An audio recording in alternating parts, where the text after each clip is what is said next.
जगन्नाथ जी भगवान शिव से खेती क्यों करा रहे हैं और माँ पार्वती भगवान शिव को क्यों डांट रही हैं? कैलाश पर्वत पर एक दिन भगवान शंकर ध्यान से उठे ही थे कि सामने माँ पार्वती खड़ी थी।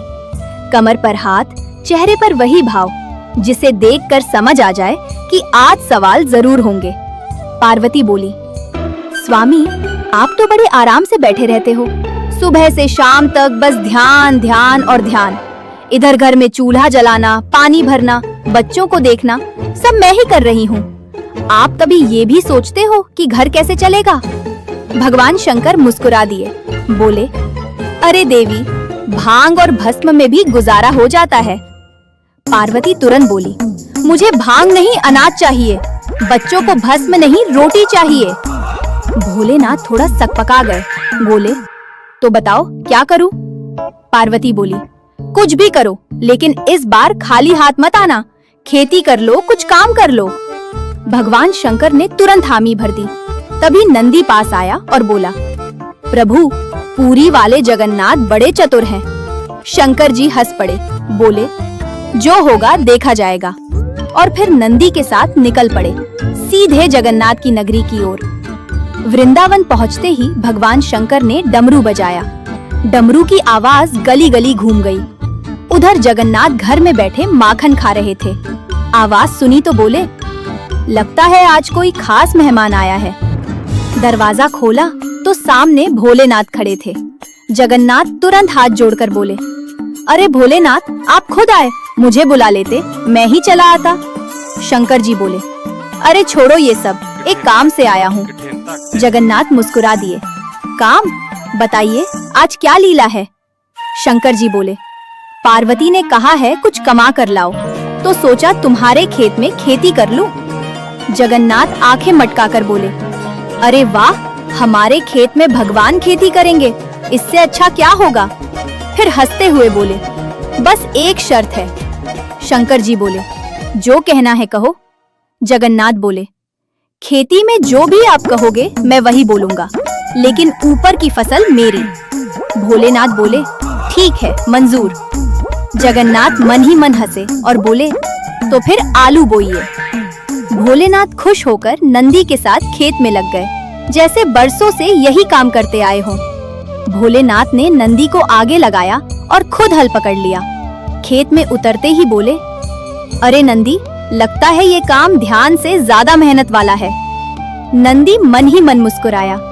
भगवान शंकर पूरे मन से खेत जोतने लगे, कभी धूप, कभी मिट्टी, कभी पसीना, लेकिन भोलेनाथ को मजा आ रहा था। कुछ दिन में खेत हरा भरा हो गया। आलू की फसल खूब जम गई। जब समय आया तो शंकर जी ने जगन्नाथ से कहा, देखो, फसल तैयार है। जगन्नाथ बोले, हाँ हाँ, जैसे तय हुआ था, ऊपर की फसल आपकी। भोलेनाथ ने बिना सोचे समझे आलू के ऊपर की हरी हरी पत्तियां काटी, गठरी बनाई और नंदी की पीठ पर लादकर कैलाश की ओर चल पड़े। रास्ते भर बड़े खुश थे। बोले, आज पार्वती देखेगी कि खेती कैसी होती है। कैलाश पहुंचकर उन्होंने बड़ी खुशी से गठरी माँ पार्वती को पकड़ा दी। पार्वती ने जैसे ही गठरी खोली, अंदर सिर्फ पत्ते ही पत्ते निकले। वो हैरान रह गई, बोली, स्वामी, ये क्या है? इसमें खाने को क्या है? भोलेनाथ बोले, मैंने तो वही किया जो तय हुआ था, ऊपर की फसल लेकर आया हूँ। पार्वती ने माथा पकड़ लिया। माँ पार्वती ने पत्तों की गठरी एक तरफ रखी और बोली, स्वामी, इन पत्तों का मैं क्या करूँ? न सब्जी बने, न रोटी। भोलेनाथ थोड़ा सोच में पड़ गए। बोले, तो अब क्या करूँ? पार्वती बोली, दोबारा जाओ और इस बार नीचे की फसल मांगना। भोलेनाथ ने सिर हिलाया, ठीक है। नंदी फिर से उनके साथ चल पड़ा। रास्ते में नंदी बोला, प्रभु, मैंने कहा था ना, जगन्नाथ सीधा खेल नहीं खेलते। शंकर जी हंस पड़े, अब की बार देखना, मैं भी समझदारी से बोलूंगा। वृंदावन पहुंचकर फिर डमरू बजाया। जगन्नाथ ने दरवाजा खोला और बोले, अरे भोलेनाथ, इतनी जल्दी? शंकर जी बोले, हाँ, एक बार फिर खेती करनी है। जगन्नाथ मुस्कुराए, कोई बात नहीं, इस बार क्या शर्त है? शंकर जी बोले, अब नीचे की फसल मेरी होगी। जगन्नाथ तुरंत बोले, मंजूर है, इस बार बाजरा बोइए। भोलेनाथ बोले ठीक है, और फिर नंदी के साथ खेत में लग गए पूरे भरोसे के साथ। इस बार भगवान शंकर पहले से ज्यादा जोश में थे। बोले अब की बार पार्वती खाली हाथ नहीं रहेगी। नंदी को आगे किया, हल उठाया और खेत में जुट गए। बाजरे की खेती अच्छे से होने लगी। रोज सुबह खेत देखना, पानी देना, पक्षियों को भगाना, भोलेनाथ सब कुछ पूरे मन से करने लगे। कुछ ही दिनों में खेत लहलहान, बालियां ऊपर हिलने लगी। फसल तैयार हुई तो शंकर जी खुश हो गए। बोले अब नीचे की फसल मेरी है। उन्होंने बाजरे के नीचे की सूखी डंडियां काटी, बड़ी सी गठरी बनाई और नंदी की पीठ पर रख दी। वृंदावन से निकलते समय जगन्नाथ दूर से मुस्कुरा रहे थे।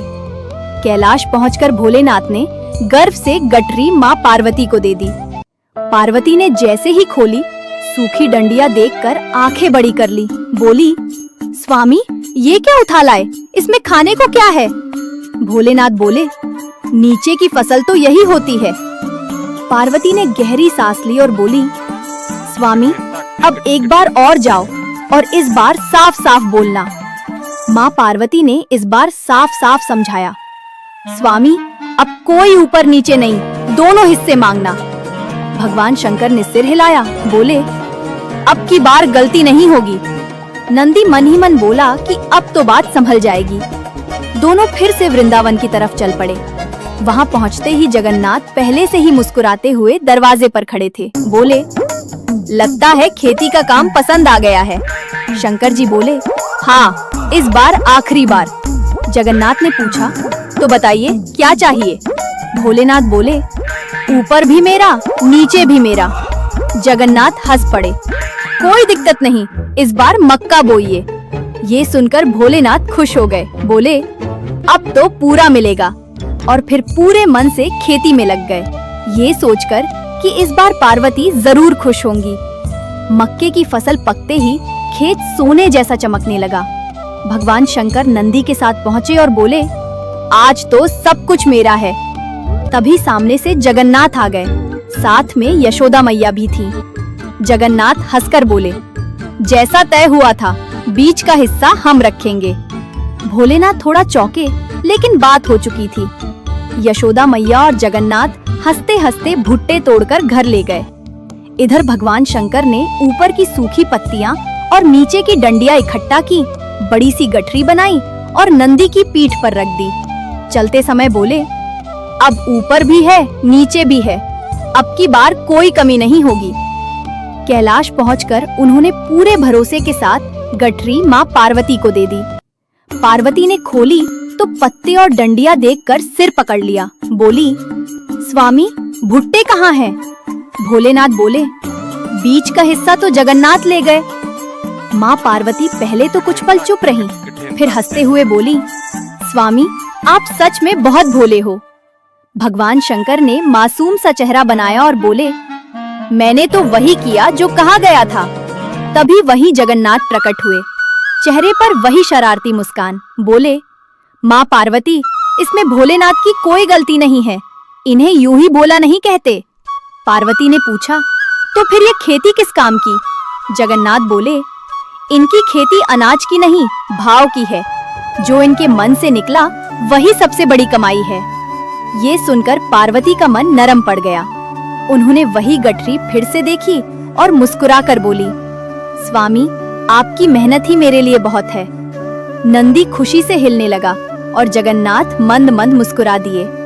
माँ पार्वती ने खेती की वही गठरी संभाल कर रख दी और बोली स्वामी आपने बहुत कमा लिया। भगवान शंकर हैरान हो गए, ये पत्ते और डंडियां?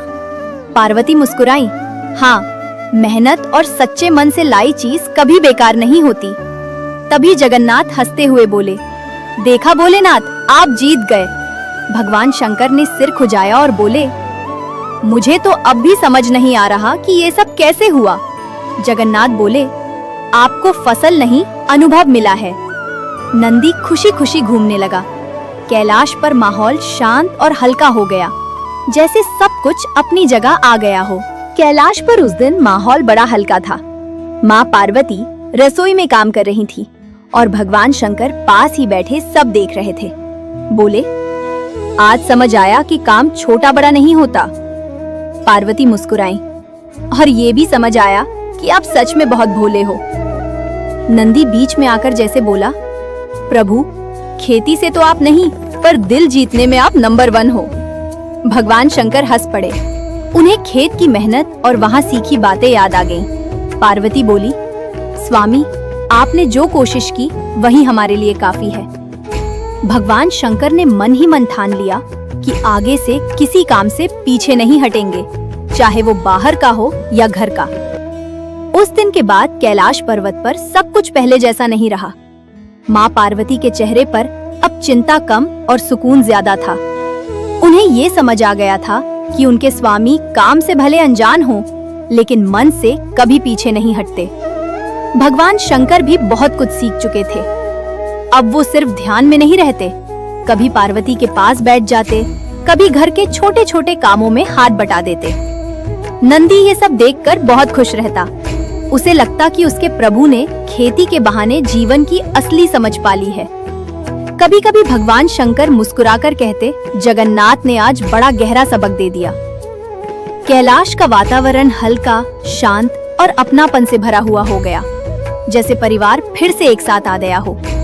माँ पार्वती ने भगवान शंकर की तरफ देखा और हल्की मुस्कान के साथ बोली, स्वामी, आज मुझे समझ आ गया कि आप क्यों भोले कहलाते हो।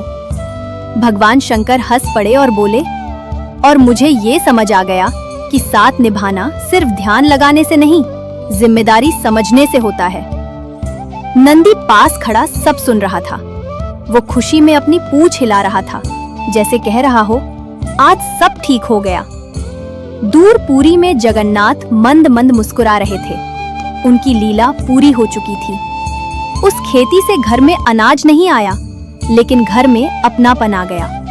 पार्वती को भरोसा मिल गया और शंकर जी को समझ। यही इस कथा की सीख है कि जहाँ भाव सच्चा हो, वहाँ कमी नहीं रहती।